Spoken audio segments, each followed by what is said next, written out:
नीरज महरे जी, इस कैबिनेट विस्तार को आप कैसे देखते हैं? जैसे कि वरिष्ठ पत्रकार पवन जी हमारे साथ जुड़े हुए हैं। पवन जी कह रहे थे कि जातीय समीकरण अपने फायदे के लिए ये किया गया है। जनता का इसमें इतने कम समय में ये क्या डिलीवर कर पाएंगे, ये बड़े सवाल हैं।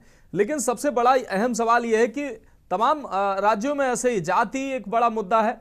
वेलफेयर स्कीमें जो हैं, जिनको कभी कभी राजनीतिक पार्टियां रेवड़ी कहती हैं, ये वेलफेयर स्कीमें और ये जाति, ये हर राज्य में, ये हमें लग रहा है ये देश के लिए, हमारे सभी राज्यों के लिए और देश की राजनीति के लिए एक ऐसा पहलू है जिसको कोई इससे इससे अछूता नहीं है।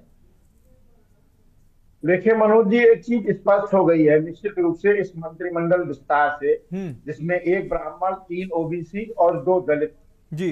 को जगह मिली हम्म। है। इससे एक मैसेज साफ गया है कि निश्चित रूप से भारतीय जनता पार्टी कहीं ना कहीं अब तक जो बातें कह रही थी या छुपा रही थी कि हम्म। पीडीए से थोड़ी सी परेशान थी। परेशान है। इसलिए परेशान थी, हम्म। इसीलिए इस मंत्रिमंडल में पीडीए को ध्यान में रख के हम्म। मंत्रिमंडल का विस्तार किया गया है। हम्म। दूसरी बड़ी बात मैं आपको बताऊं, मनोज पांडे जी को मात्र इसलिए रखा गया है कि जो दल बदलू लोग हैं, दल बदलू नेता हैं, जो भविष्य में भी आएंगे हम्म। और आते रहे, उनको भी सम्मान देने की कोशिश की गई है कि हम्म। आप अगर दल छोड़ के आएंगे तो हम आपको मंत्री बनाएंगे। हम्म। भूपेन्द्र चौधरी जो पुराने भाजपाई हैं, पहले प्रदेश अध्यक्ष भी रहे, पिछली कैबिनेट में भी मंत्री रहे हैं, तमाम चीजें हैं ऐसी कि पूजा पाल का बड़ी जोरों से नाम चल रहा था, उनको न लाके दूसरे तरीके से एडजस्ट किया गया है, अजीत पाल जी को दिया गया है। तो मुझे, और वो भी ओबीसी से आते हैं, मुझे लगता है कि बहुत सारी चीजें हैं जिनको जनता साफ देख रही है और उत्तर प्रदेश की जनता समझदार है। हम्म। महत्वपूर्ण बात यह है कि कहां गया आपका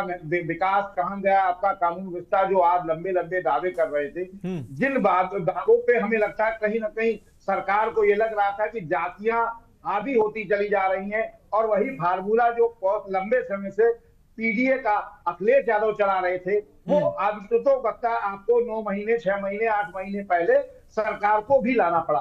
निश्चित रूप से ये बड़ी बात है कि सरकार, ये उत्तर प्रदेश की जनता हो या हमारे साथ बैठे सभी पैनलिस्ट भी जानते हैं हम्म। कि 6 महीने, 8 महीने में एक मंत्री क्या कर पाएगा और क्या समझ पाएगा। हम्म। समझेंगे तब तक निकल जाएंगे और तब तक समय भी निकल जाएगा। हम्म। तमाम ऐसी चीजें हैं जिनको बहुत महत्वपूर्ण चीज देखिए आप, इसमें जो हरवंश जी आते हैं, हम्म। हंसराज जी के साथ महत्वपूर्ण बात यह है कि बनारस से आते हैं, प्रधानमंत्री के काफी नजदीकी माने जाते हैं, लेकिन बहुत देर बाद उनको जगह मिली। जबकि हम्म। विश्वकर्मा समाज एक ऐसा समाज है जो मुझे लगता है काफी ज्यादा तादाद में पूर्वांचल में है, और हम्म। मुझे लगता है कि इस वोट बैंक को भारतीय जनता पार्टी को बहुत पहले साथ लेना चाहिए था। हम्म। लेकिन अब देर आए दुरुस्त आए, कहीं ना कहीं वो उनके लिए फायदेमंद हो सकता है। लेकिन जो चीजें मुद्दे की हैं, महंगाई, बेरोजगारी, सड़क, बिजली, पानी, स्वास्थ्य, पेपर लीक, इन सब पे भी सरकार को जवाब देना है।